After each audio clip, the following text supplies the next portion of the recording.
পারস্য উপসাগর এখন আর কেবল জ্বালানি সরবরাহের পথ নয়, বরং এটি এখন ওয়াশিংটন ও তার মিত্রদের জন্য এক ডিজিটাল মৃত্যুফাঁদে পরিণত হয়েছে।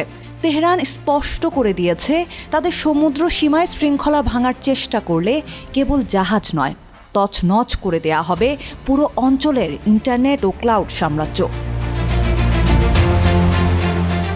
22 এপ্রিল আইআরজিসি সংবাদ মাধ্যম তাসনিম নিউজে পারস্য উপসাগরের তলদেশে থাকা সাবমেরিন কেবল ও ক্লাউড অবকাঠামোর একটি কৌশলগত মানচিত্র প্রকাশ করেছে।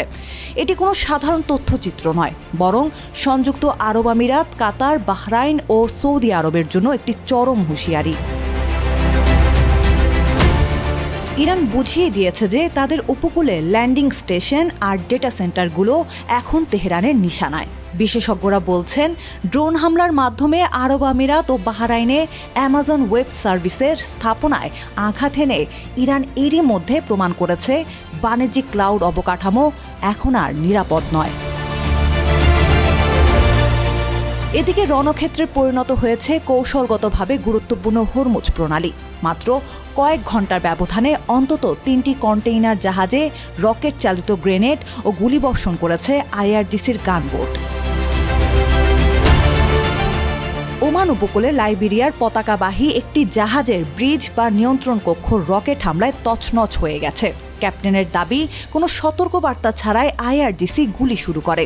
এছাড়া ইরান উপকূলের কাছে দ্বিতীয় একটি জাহাজ গুলিবর্ষণের শিকার হলেও অল্পের জন্য রক্ষা পেয়েছে।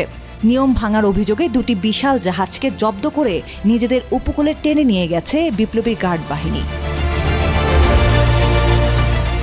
মার্কিন নৌ অবরোধের প্রতিবাদে ইরান এখন পাল্টা আক্রমণের পথে। আইআরজিসি সাফ জানিয়ে দিয়েছে, হরমুজ প্রণালীতে নিরাপত্তা বিঘ্নিত করা তাদের জন্য রেড লাইন। রেডিওর সতর্কবার্তা উপেক্ষা করলেই নেমে আসছে গর্জনশীল গানবোটের হামলা।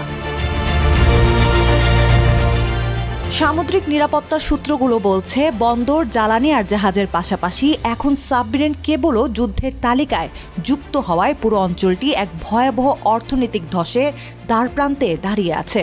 তেহরানের বার্তা পরিষ্কার, যুক্তরাষ্ট্র যদি ইরানের বন্দর অবরোধ করে তবে বিশ্বকে কেবল জ্বালানি নয়, ডিজিটাল অন্ধকারও মেনে নিতে হবে।